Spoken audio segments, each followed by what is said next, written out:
Meu nome é João e hoje eu queria falar um pouco sobre adaptação para vocês, que é uma característica que todos nós possuímos e eu acredito que a gente chegou até aqui hoje no mundo moderno por causa dela e eu acho que foi a coisa que salvou a minha vida e me possibilitou de chegar aqui feliz e poder compartilhar minha história com vocês.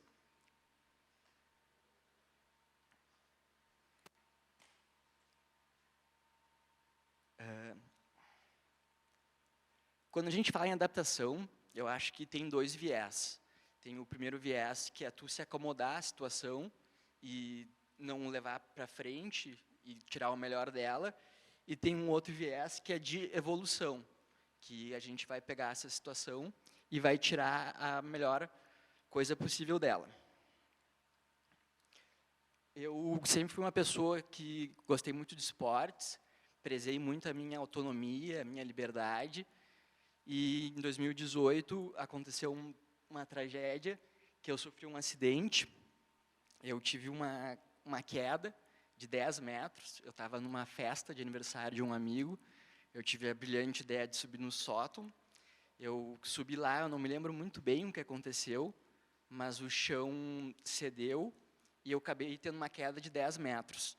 Eu tive uma lesão medular, que a medula ela fica dentro da nossa coluna. Ela é conectada com o cérebro e ela que é responsável para mandar os sinais abaixo. E, no meu caso, eu tive uma lesão na nona vértebra torácica, que é mais ou menos aqui no peito, então eu perdi os movimentos do peito para baixo, e a sensibilidade também. Então eu tive essa alteração de rota na minha vida, e eu estava com 20 anos. Naquela época eu tinha as mesmas preocupações que um monte de gente aqui, que era futuro, faculdade, tinha uma vida inteira pela frente. E o meu primeiro pensamento foi como é que eu vou conseguir seguir a minha vida sem fazer as coisas que eu mais amo e mais me dão prazer. Então foi muito difícil essa parte. Eu acabei perfurando o pulmão, porque eu quebrei 6 costelas, então isso foi a parte mais complexa do meu acidente, porque eu tive que ser entubado e esperar meu quadro clínico estabilizar para eles poderem fazer a cirurgia e para ver o que ia acontecer, se eu ia ter algum movimento, alguma coisa. A primeira coisa que eu perguntei para os médicos foram quando é que eu ia voltar a andar, e eles falaram para mim que era para mim me acostumar com a cadeira de rodas, que infelizmente a lesão medular não tem cura no mundo. Então eu teria que aprender a conviver com aquilo ali e não ia ter outra saída.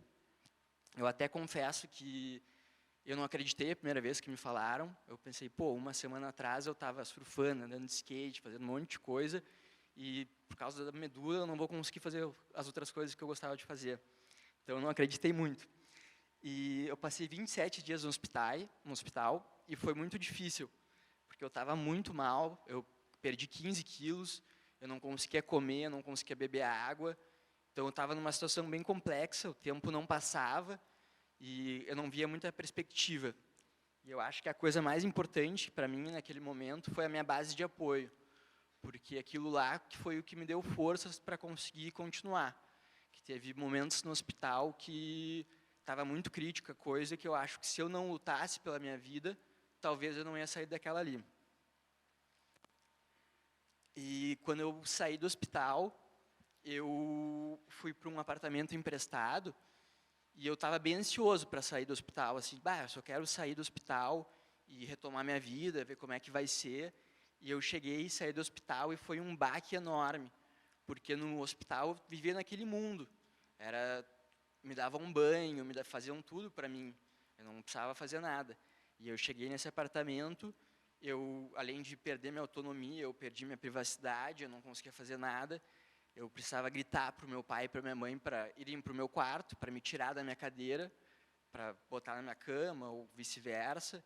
Para tomar banho, eu chamava um enfermeiro para me dar banho. Então, as coisas mais básicas eu não conseguia fazer. E aquilo lá era muito frustrante para mim, porque eu sempre fui uma pessoa muito independente e eu não sabia como é que ia conseguir lidar com isso. Aí eu fui para São Paulo depois. Eu fui para um hospital chamado Lúcio Montoro, que é do SUS, E o foco lá, como a minha lesão era completa e não tinha chances de recuperar os movimentos, o foco era na minha independência. Lá eles me ensinaram das coisas mais básicas, de como me vestir, como transferir. E aí eu usei esse momento para conseguir ganhar minha autonomia. Lá eu aprendi, essa foi a primeira transferência que eu consegui fazer da minha cadeira para a cama. Olhando assim não parece ser uma coisa muito grande, mas para mim foi a minha primeira vitória. E logo lá eu aprendi a como sair da cadeira para o chão, como ir para o carro, descer degraus, subir pequenas partes que não são acessíveis. E lá eu comecei a retomar a minha independência. E eu acho que toda vez que a gente sofre um trauma, a gente vai passar por um luto. E isso é normal. E para mim, o meu primeiro ano, assim, eu não lidei com minhas emoções. Eu só queria seguir a minha vida e fazer coisas que eu acabei não processando. Em 2019, eu acabei parando no hospital por uma complicação, que eu fiquei internado 2 semanas, que eu tinha que ficar deitado na cama. E, cara, o hospital é um lugar muito reflexivo. Tu fica lá olhando para um teto branco e tu fica imaginando as coisas. E lá eu comecei a sentir mais as coisas que eu precisava sentir e eu comecei a mudar meu pensamento. Pensei, cara, a gente não consegue controlar as coisas que acontecem na vida, mas com muito treinamento a gente pode aprender a como a gente vai reagir a essas coisas. E a partir dali eu comecei a mudar um pouco meu mindset e ficar com um pensamento mais positivo, disposto para enfrentar o mundo. Aí eu saí do hospital, já com uma cabeça bem melhor, e eu disse, vou começar a voltar a fazer coisas que eu fazia antes, que eu gostava. Eu comecei a fazer alguns esportes, eu tentei fazer um surf adaptado, eu treinei algum tempo jiu-jitsu, fiz algumas aulas de kitesurf, e eu fui retomando a minha independência e uma vida mais normal. E chegou uma hora que eu já estava independente, eu aprendi a como me transferir, fazer as coisas mais básicas, até aprendi como botar a cadeira no carro. Eu acabei adaptando um carro, que eu dirijo com a mão, e aprendi a botar a cadeira, e naquele momento eu estava livre para ir para os lugares que eu queria. Eu acabei conquistando a minha independência de novo. E esse foi um momento muito marcante para mim, porque eu estava voltando a sentir coisas que eu sentia antes. E eu nunca aceitei que eu ia ser cadeirante para sempre. Tem essa fase do luto, eu acho que a gente tem que aceitar o que aconteceu, mas a gente tem que buscar a evolução. Logo que eu saí do hospital, eu comecei a procurar tratamentos. Eu achei algumas pesquisas super interessantes, eu me inscrevi nelas, mas eu não consegui entrar em nenhuma porque era tudo nos Estados Unidos ou na Europa, e eu teria que morar lá. Aí eu segui acompanhando tratamentos e eu vi que na Tailândia eles estavam fazendo um tratamento para lesão medular que se chama estimulação epidural. Essa estimulação epidural, ela conta com a aplicação de 15 eletrodos na medula e uma bateria. E aí falei com muitas pessoas que tiveram muitos resultados interessantes e eu queria muito fazer esse tratamento, mas era uma coisa que só tinha no México ou na Tailândia. Eu não tinha o recurso, porque é muita grana. Aí eu consegui juntar uma equipe de amigos próximos, amigos não tão próximos, que me ajudaram a captar esse recurso, e eu fui indo para o México. E eu me lembro, falei para o meu pai, quando estava indo para o México, a gente se olhou assim, e eu pensei, será que vai dar certo? Será que vão me sequestrar e roubar todos os meus órgãos? Era uma sensação que eu não tinha ideia do que ia acontecer, mas eu estava muito esperançoso. Aí, em 2021, eu fui para o México e eles implantaram os eletrodos. No primeiro teste, eu tive resultados magníficos. Pela primeira vez, eu conseguia contrair os músculos da perna. E como é que funciona esse tratamento? Eles vão botar esses 15 eletrodos na tua medula e tu tem que configurar. Porque cada eletrodo desses tem infinitas variáveis, que é a largura de pulso, intensidade, e a partir daí tu vai configurando o que eles chamam de programas. Tu faz 12 programas. Como eu estava há 3 anos e meio já, sem ter contração das pernas, eu não tinha força muscular. E aí, a primeira ideia era eu criar programas para ficar de pé, para fazer tipo um chuta-chuta, um leg press na academia, para mim ganhar força muscular. Eu sempre fiz fisioterapia. Antes de começar a fazer o tratamento, eu sempre fui muito focado na fisioterapia, tanto que foi o que me ajudou. E agora eu vou mostrar um pouco dos resultados que eu tive. Eu voltei para o México em 2022, eu fiz uma reconfiguração desses programas e ficou uma coisa magnífica. Agora eu estou conseguindo fazer um chuta-chuta, um leg press, eu estou conseguindo ficar de pé por mais de 1 hora.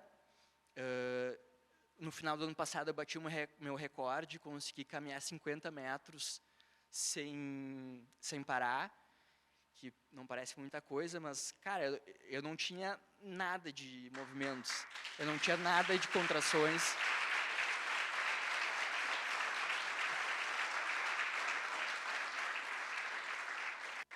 Então, com esse poder da adaptação, eu fui chegando muito longe, muito longe.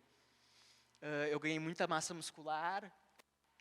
Essa foto é da cirurgia, que eu implantei a bateria embaixo, os eletrodos ali em cima. Essas são umas fotos da fisioterapia. Essa foto na cadeira eu acho sensacional, que estou conseguindo vencer uma coisa que os médicos mais expertos falaram que não tinham o que fazer. E com o poder da adaptação, eu fui evoluindo, e hoje eu acredito que não vai demorar muito tempo e eu vou estar caminhando de andador ou de muleta, e assim eu vou evoluindo. Aqui tem mais uns vídeos. Isso foram as últimas semanas de fisioterapia. Como vocês podem ver, eu ganhei muita massa muscular, muita força. Estou conseguindo caminhar sem auxílio, só com a ajuda das mãos ali. E eu não tenho palavras assim para descrever a sensação de conseguir vencer uma coisa dessas. E é um processo que é todos os dias, a adaptação. Porque eu vou ter, como todo mundo, eu vou ter dias bons, eu vou ter dias ruins. Eu acho que o importante é a gente olhar lá para frente sempre, pensar o que a gente pode fazer no momento, plantar esses frutos para colher no futuro, né? Eu não podia acabar a minha apresentação sem falar sobre acessibilidade e inclusão, que é uma coisa muito importante. Quando a gente fala de acessibilidade, as pessoas muitas vezes acham que é um favor, mas na verdade é um direito. E na questão da acessibilidade, a gente não está pedindo para as pessoas nos compreenderem ou nos entenderem.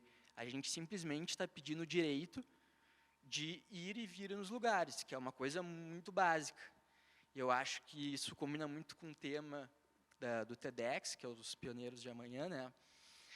Que quando eu sofri acidente e quando uma pessoa tem uma lesão, ela precisa se adaptar tanto fisicamente quanto psicologicamente para chegar no mundo.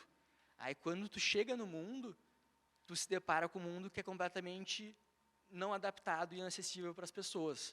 Então, eu acho que está na hora do mundo começar a se adaptar.